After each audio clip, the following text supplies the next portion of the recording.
Hey guys, what is going on? Nick here with GearNut. So, my friend Josh over at Frogtac Gear Sanctuary sent me a cool double Altoid tin Paracord pouch.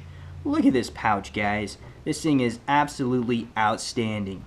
The best part about Josh's pouches, guys, is you can take zip ties and you can zip tie anything you want, anywhere you want. So, Josh, thank you, brother, for this awesome pouch.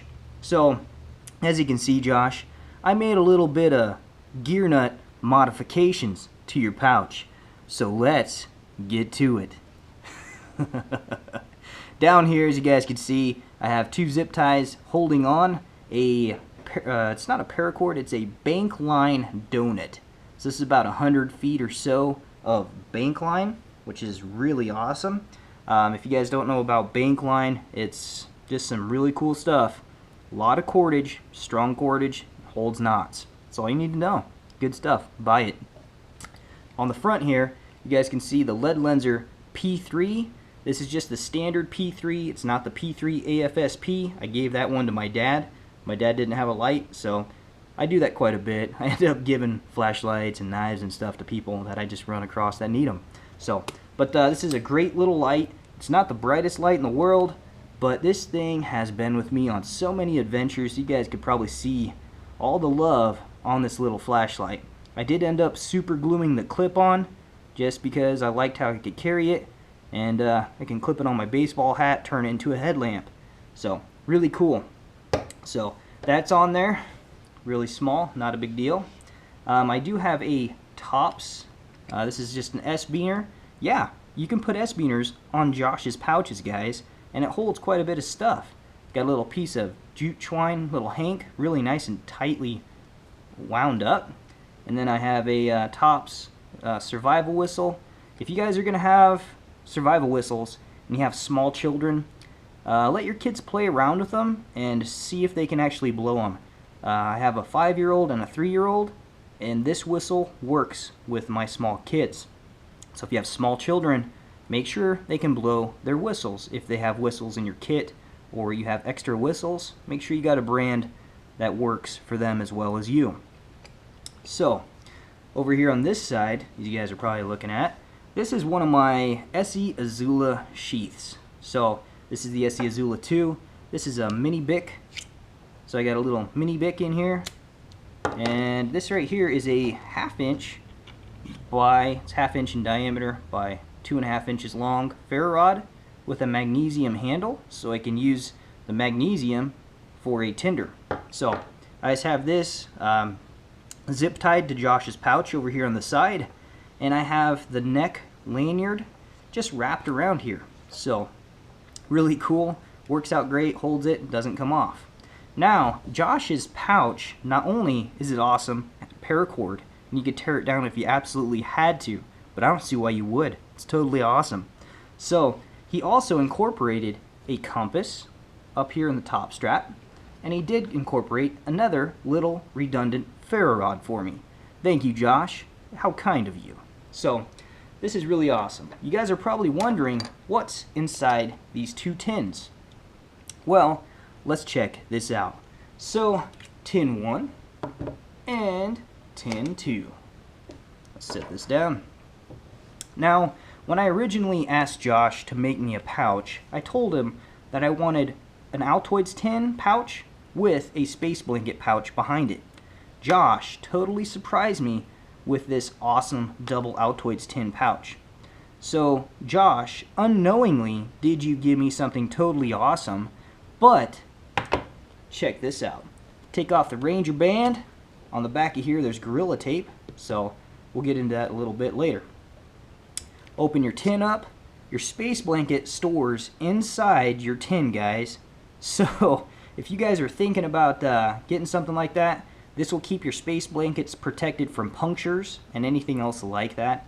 Dust, water, just all that nasty dirt and grime you're going to be rolling around out there in the field. So your space blanket will fit in here like so.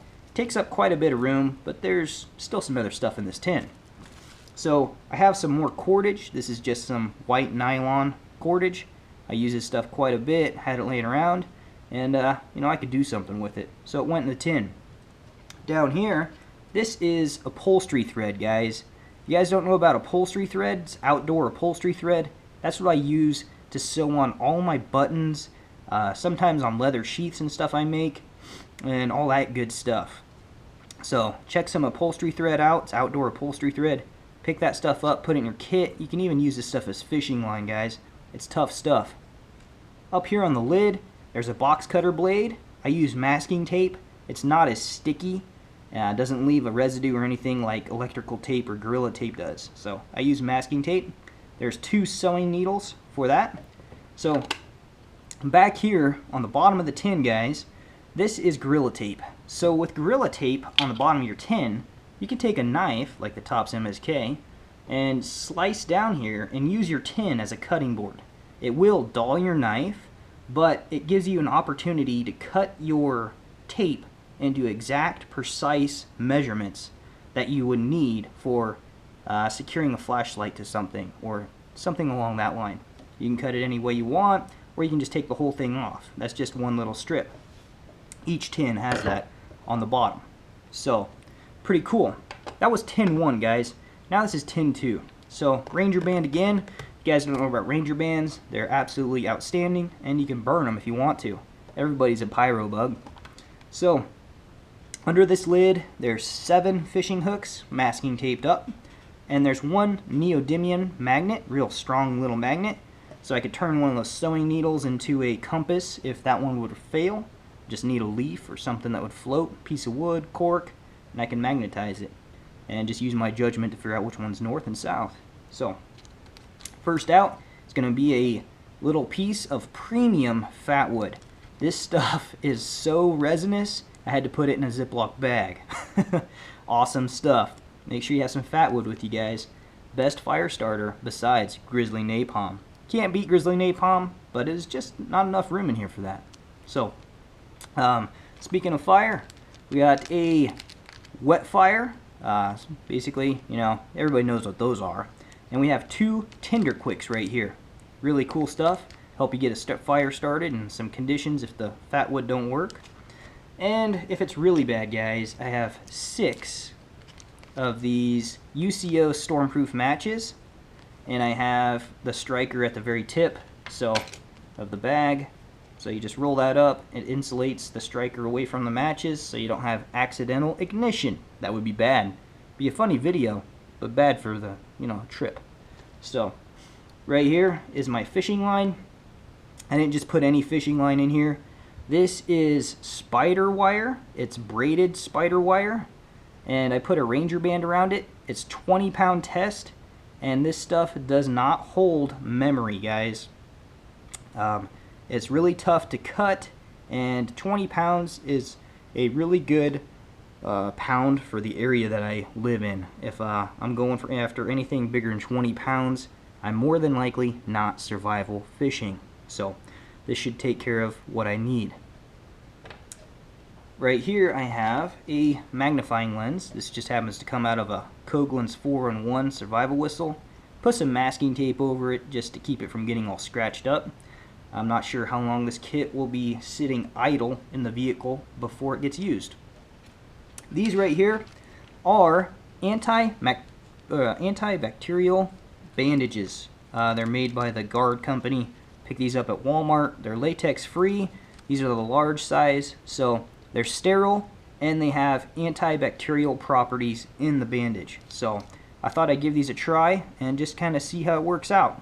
So I'll keep you guys updated as I figure stuff out about these. Okay, this right here, as you guys probably have seen, is a large brass safety pin. Not sure why I like these brass ones so much, but I don't know. They hold a little special spot to me some reasons. Not sure why, but they're pretty cool. This right here is a P38 can opener. Because of the SE Azula 2 up here, if you guys haven't seen, these things are super sweet. Check them out.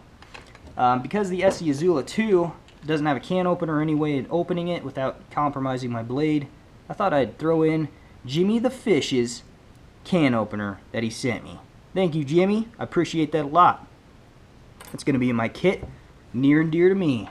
So down here I got some of these MSR Aqua tabs. I got 10 to be exact. I got 6 up front and 4 in the back. If you guys are going to put these in your kits, please make sure you leave the directions on there. Have enough of each direction on each little one you cut out, that if you use a couple tabs and they get separated, you still have directions on each set. So I just put mine in a little Ziploc bag just to keep some water and moisture off of them, because these tins are metal, so they might have condensation built up on the inside or something. Last I have right here is the tops. It's shiny. It's inside of a Ziploc bag too, so that's pretty cool. But this is the Tops dog tag survival mirror. I took the rubber silencer off of it and I just put it in this little Ziploc bag, and it is very flat, guys, so it fits in your tin. You could use your space blanket as one of those little survival mirrors too, but it's windy in Nebraska and I might lose this, so I thought I better double up, and I had the room. So, but that right there, guys, is the contents of my kit. Some of you guys are probably wondering why the Tops MSK Survival didn't make the cut for this sheath. Well, let me show you. So the SE Azula 2 is a full-handled knife. That's the only reason that this knife made it into my kit. Because if I'm in a situation and I don't want to be using just a little 3-fingered knife right here, guys, as you guys can see, you know, my finger doesn't even go on there. So I got a little leather lanyard. It's a great EDC knife. I'll take it out in woods and stuff like that. But if push comes to shove, I really wanted a full-handled knife, fixed blade, full tang, and the SE Azula 2 was the knife for this kit. So I've been wanting to build one of these kits for quite a while, and you know what? I'm glad I did. It was kind of an expensive build, but thanks to Josh and doing a trade with me, he helped me out, so I appreciate it, Josh. So if you guys are wanting to get one of these, I would highly suggest it, just because this is one of the most versatile, let me throw this in here, this is one of the most versatile pieces of gear that I've seen. Just because with a couple zip ties and your imagination, this thing is like adult survival Legos. I mean, check this thing out. My little boy loves Legos, but I think he's really gonna like this once I show it to him. So you can put whatever you want anywhere you want. Yeah, that is a little S-beaner too. You can clip S-beaners on here. That's awesome, Josh. I think you got yourself a little awesome idea. So anyhow, this is a little collaboration from GearNut and Frogtac Gear Sanctuary. I'm going to be laying off the Kydex for a little while, guys. I'm going to be taking a little break. I've been doing Kydex pretty much non-stop on all my days off for about a month and a half. So that doesn't mean I'm going to stop doing Kydex. There's no way I'm going to stop, guys. But I am getting a little burned out, so I'm going to take a couple weeks maybe, or a week. My son's just starting school, so that's gonna be on the back burner for a little while. So if you guys are wanting sheaths and stuff, it's probably gonna be a little bit of a wait. I gotta get some other stuff in order. So we did have a recent power outage, and that prompted this kit build. I realized that my kits needed updating. I've gotten some gear and it needs to be incorporated into my kits, guys. So as you guys go through your life and stuff like that, make sure you guys are updating your kits, your bug out bags, your survival kits, your medical kits. Make sure you guys are tearing into those things and updating them. I found a lot of gear that is not up to GearNut standards, so I got to go around and update stuff, guys. So I hope you guys enjoyed this video, and if you guys like this video, give me a thumbs up and go check out Frogtac Gear Sanctuary. Hit him up and have him make you one of these, guys. Hopefully he'll make you one, because this is totally awesome. So holds a lot of gear, a lot of useful gear. One of the reasons of the last thing I didn't really tell you guys about, why I have these MSR Aqua tabs. Sometimes you might be in a place or situation that all you can find is a little water bottle or something like that. Or sometimes, like, I carry a stainless steel 40-ounce clean canteen water bottle, and I carry a Nalgene 32-ounce water bottle. Those are my everyday carry water bottles. But sometimes you just don't have the ability to boil water. You may be stuck somewhere and you may be questioning the water, so just throw these in and be safe. So that's why these made it in the kit. Highly recommended. Highly recommended, guys. So that's all I got. Hope you guys enjoyed the video. And you know what? Stay tuned. There'll be some more of this stuff coming out shortly. Later, guys.